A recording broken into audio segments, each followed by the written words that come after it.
Dober dan. Danes je z nami v studiu gospod Franci Ravnihar, direktor Urada za nepremičnine na Geodetski upravi.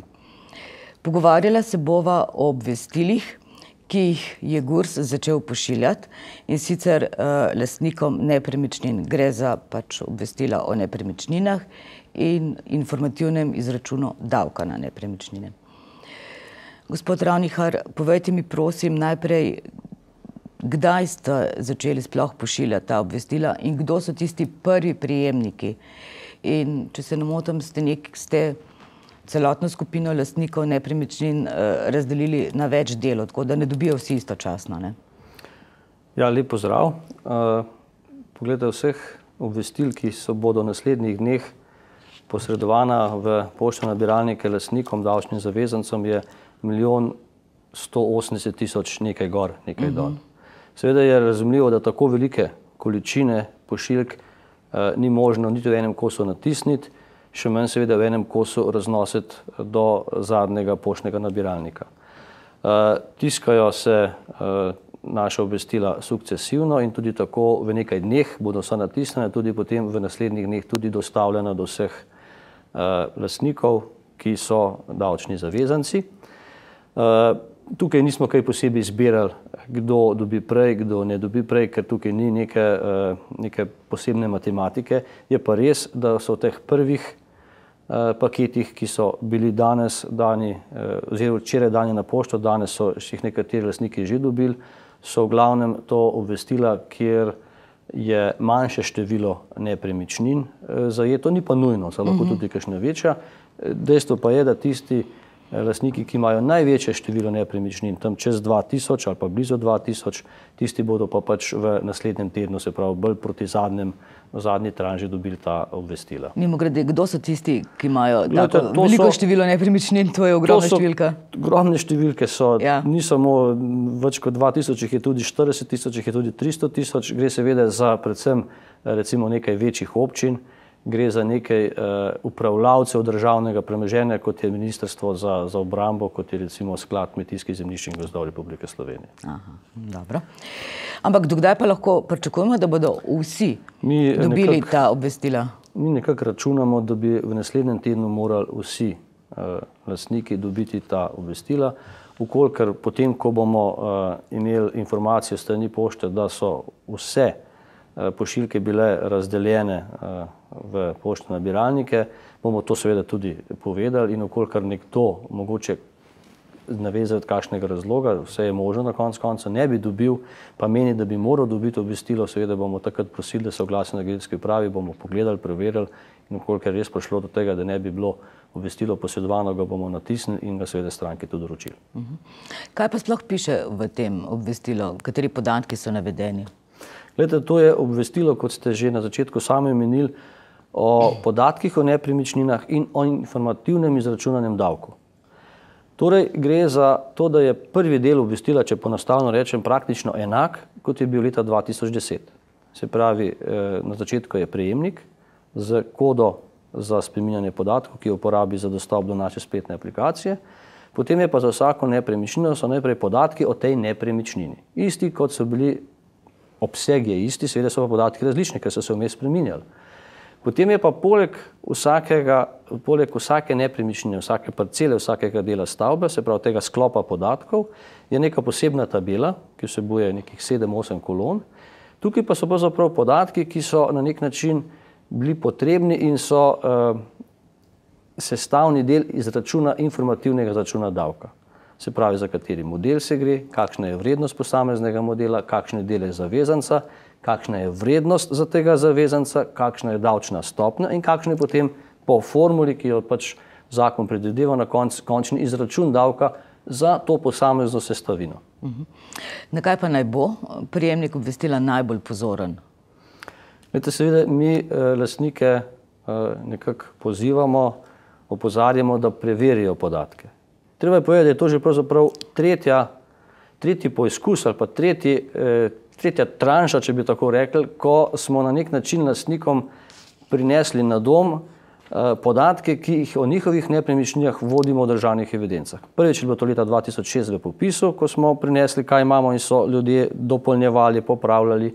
Potem je leta 2010, ko smo imeli obveščanje o poskusnem izračunu vrednosti, smo isto pozvali in so ljudje nekatere podatke popravili in seveda zdaj ponovno še enkrat tik pred potencialnim uvedbo davka na nepremičnine. In seveda želimo, da lastniki preverijo podatke. Ampak kje pa vi pričakujete, da je največ možnosti za napake v teh obvestilih oziroma vaših izračunih? Glejte, če govorimo o napakah, pravzaprav so to lahko neusklajeni podatki ali pa nepopolni podatki. Prva taka stvar je imetnik sam oziroma lastnik, ki je sicer v naših evidencah tudi v zemljiški knjigi praviloma opisan za pravilno matično številko.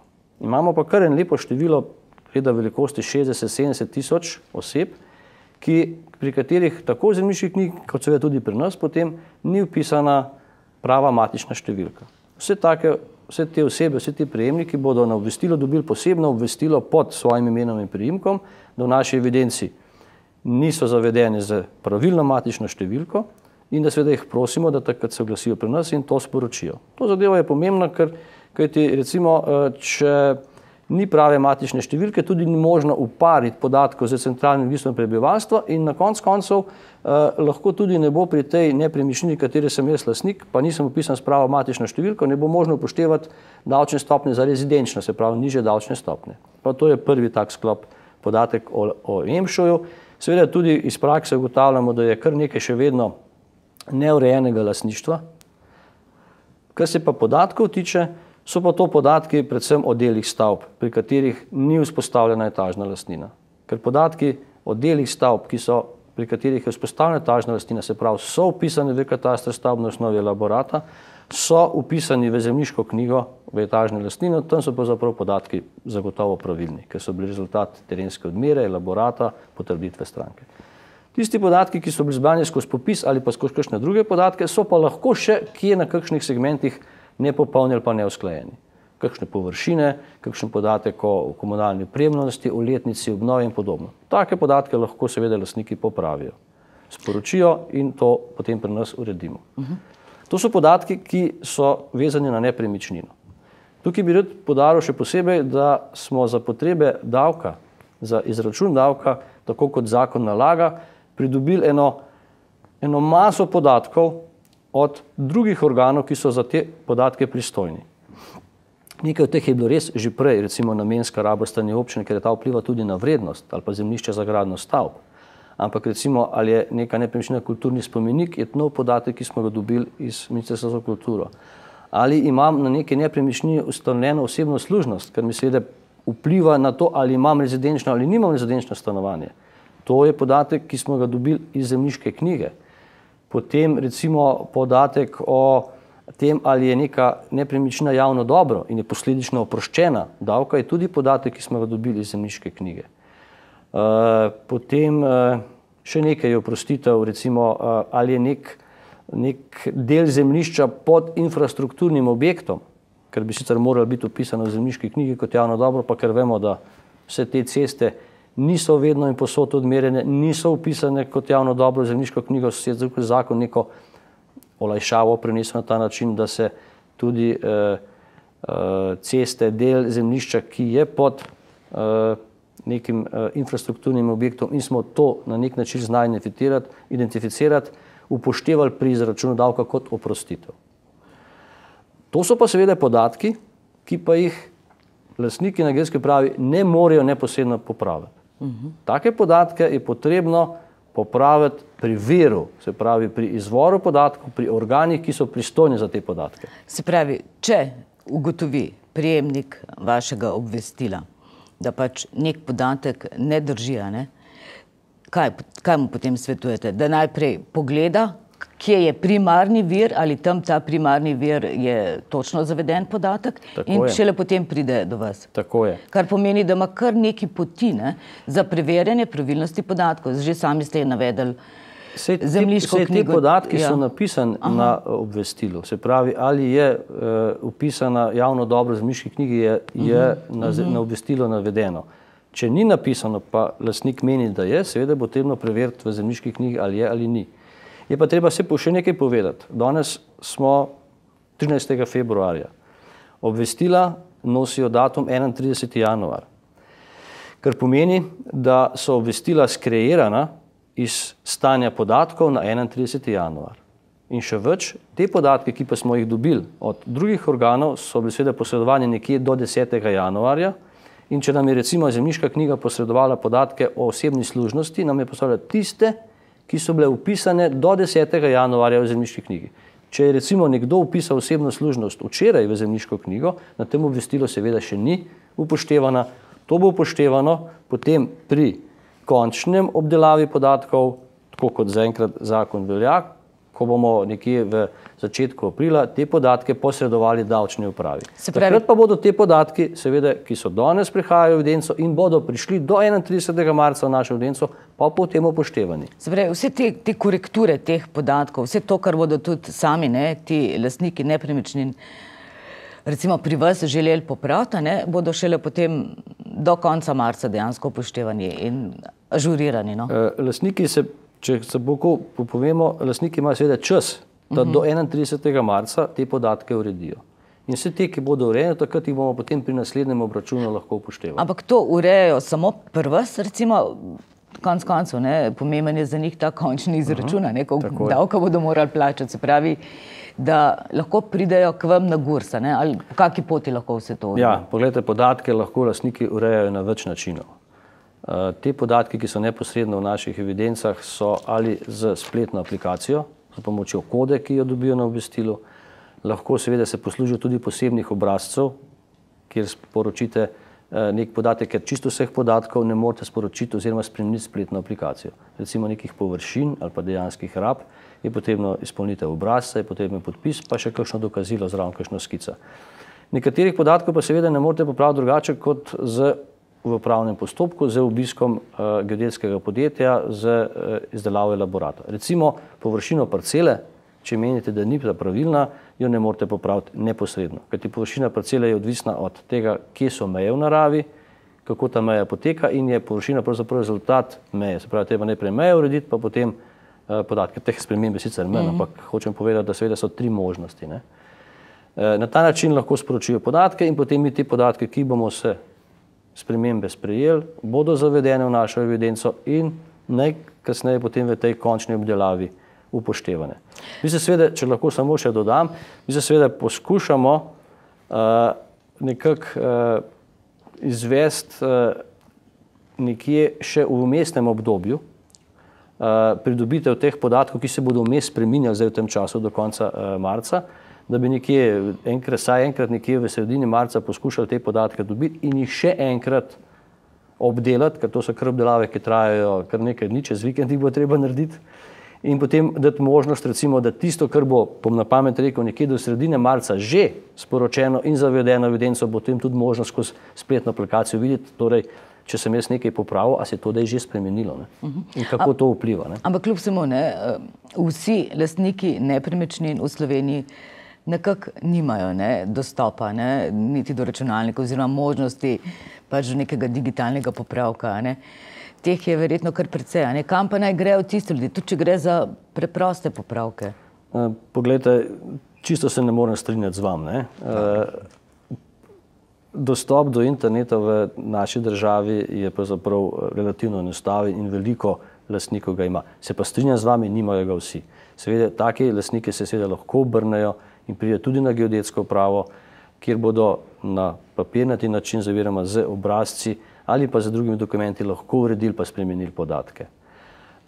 Je pa res, prav da je omenim, zato da bi se izognili večjim vrstam oziroma nepotrebnemu čakanju, smo že v prejšnjem mesecu uvedli sistem naročanja, kjer lastniki lahko bodisi preko spletne aplikacije ali pa preko brezplačne telefonske številke pokličejo in se naročijo za obisk na naši geodetski pisarni, tam potem pridejo pripravljeni z vprašanjem oziroma za spremembo podatkov in te podatke tudi spremenijo neposredno pri našem referentu na katerikoli območni geodetski upravi.